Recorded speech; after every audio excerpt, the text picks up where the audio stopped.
미국은 중단했던 국제 난민들의 수용을 재개하되 앞으로 90일 동안 북한을 포함한 11개국 출신들에 대해서는 극단의 심사를 실시하기로 했습니다.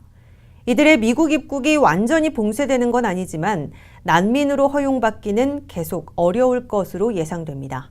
워싱턴에서 한면택 특파원이 보도합니다. 트럼프 행정부는 120일간의 난민 중단 조치가 10월 24일자로 만료됨에 따라 앞으로 90일간 적용할 새로운 난민 행정명령을 발표하고 시행에 들어갔습니다. 새로운 난민 관련 행정명령에 따르면 전면 중단했던 국제난민들의 수용을 재개하되 북한을 포함한 11개국 출신들에 대해서는 극단의 심사를 실시해 사안별로 허용 여부를 결정하기로 했습니다.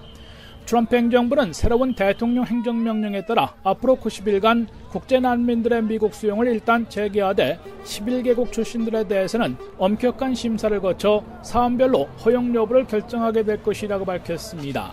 11개국 출신 난민 신청자들에 대해서는 극단의 심사를 실시해 미국 안전에 해를 끼칠 위험성이 있거나 웰페어를 이용할 가능성이 높은 사람들에 대해서는 불허하게 된다고 행정부 관리는 강조했습니다. 트럼프 행정부는 내년 1월 말까지 극단의 심사 타겟으로 삼은 11개국이 어떤 나라인지는 공표하지 않았으나 국무부 지침상 북한과 남수단 등 무슬림 다수국이 아닌 2개국과 이집트, 이란, 이라크, 리비아, 말리, 소말리아, 수단, 시리아, 예멘 등 무슬림 다수국가 9개국 그리고 팔레스타인 출신인 것으로 미 언론들은 보도하고 있습니다. 트럼프 행정부의 새 난민 행정명령은 120일간 전면 금지했던 1차 명령이 법적 소송에 걸려 사실상 시행하지 못한 채 논란만 산 것을 감안해 일단 난민 허용 체계를 선언하고 북한과 남수단 등 무슬림 다수국이 아닌 국가들까지 확대한 것이지만 실질적으로는 거의 난민들을 허용하지 않을 것으로 예상되고 있습니다.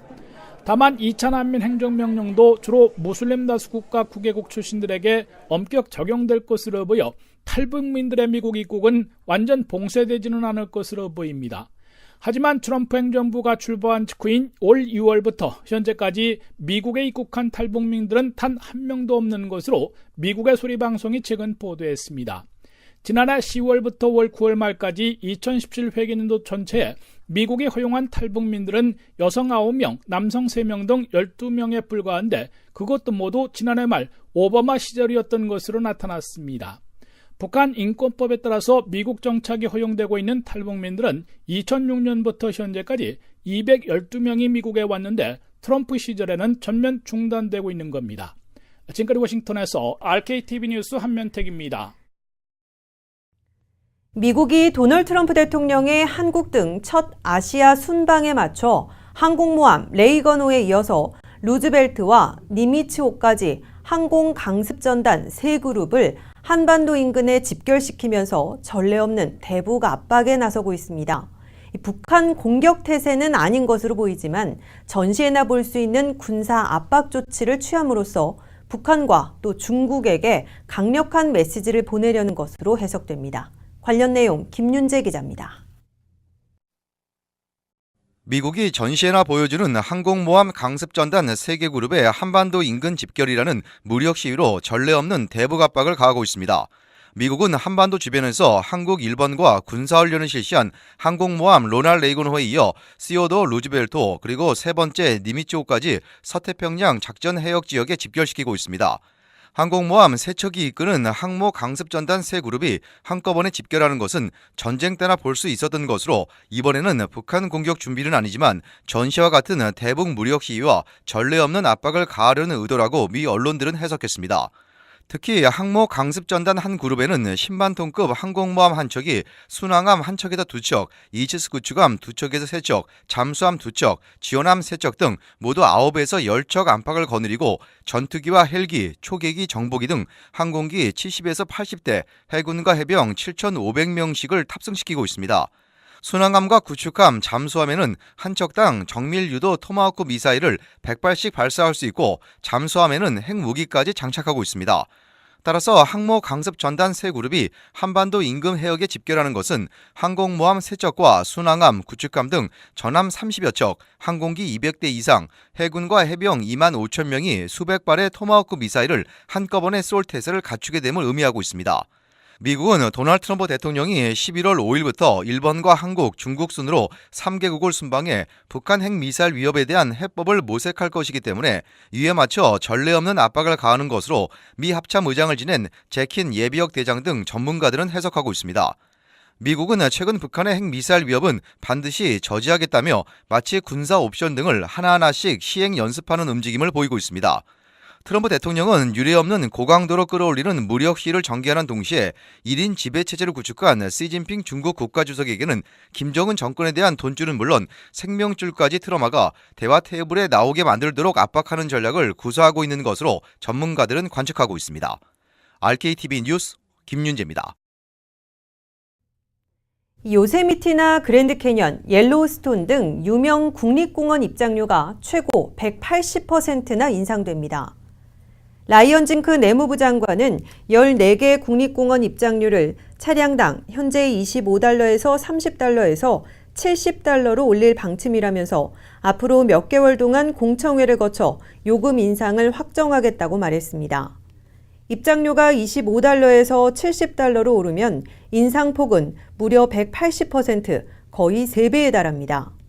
징크 장관은 국립산악자원의 인프라가 노후화하고 있다면서 도로나 트레일, 화장실, 캠프그라운드 등의 시설 개선 보수를 위해 불가피한 조처라고 설명했습니다. 모터사이클을 타고 이들 국립공원으로 입장하는 관광객도 현행 12에서 25달러에서 최대 50달러로 인상된 입장요금을 내야 할 걸로 보입니다. 한편 요세미티 국립공원이 있는 툴럼 카운티는 당국은 관광객들이 줄어들 것이라는 생각은 하지 못하는 모양이라고 비난하면서 입장료를 배 이상 올리면 그만큼 입장객이 줄어들 것이고 관광 수입에 의존하는 국립공원 주변 지역 경제에 큰 타격을 줄 것이라고 지적했습니다.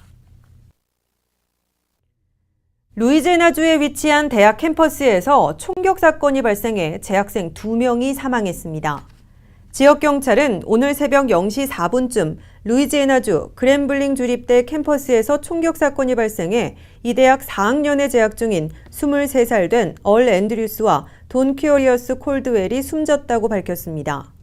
학생들 사이 대학 캠퍼스 내 기숙사 방에서 다툼이 시작됐고 이어서 학생들이 기숙사 건물 밖으로까지 나와 싸움을 벌이다가 총격이 가해진 것으로 보인다고 경찰은 설명했습니다. 총격을 가한 범인은 도주해서 아직도 검거되지 않은 상태입니다.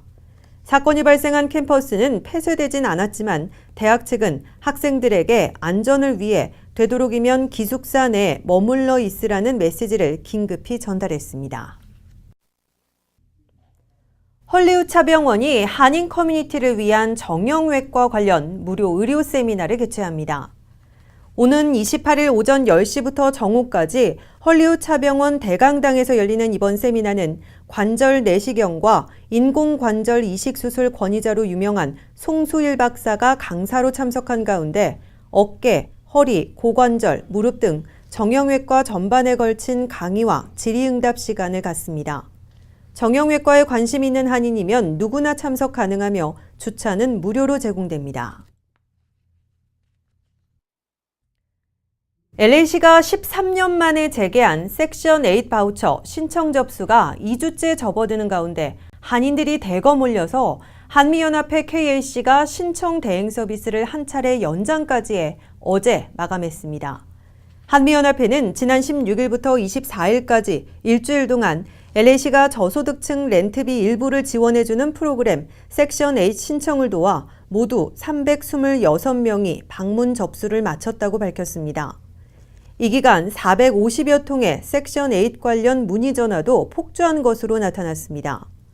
한편 섹션 8 대기자 신청은 오는 29일 오후 5시까지 LA시 주택국 웹사이트를 통해 온라인 신청만 가능하며 추첨 여부 결과는 12월 1일 본인이 신청할 때 작성한 이메일 주소로 받게 됩니다. 또한 신청자는 자신의 신청 번호를 이용해서 주택국 웹에서 직접 조회해 볼 수 있습니다. 존 F 케네디 전 대통령의 암살 관련 기밀 문서 수천여 건이 내일 공개됩니다. 하지만 트럼프 대통령은 문서의 공개 범위는 마지막까지 물음표로 남겨뒀는데요. 전면 공개냐 아니면 일부 문서를 제외할 것이냐가 관건이 셈입니다. 잠시 후 이슈 포커스에서 자세히 알아봅니다.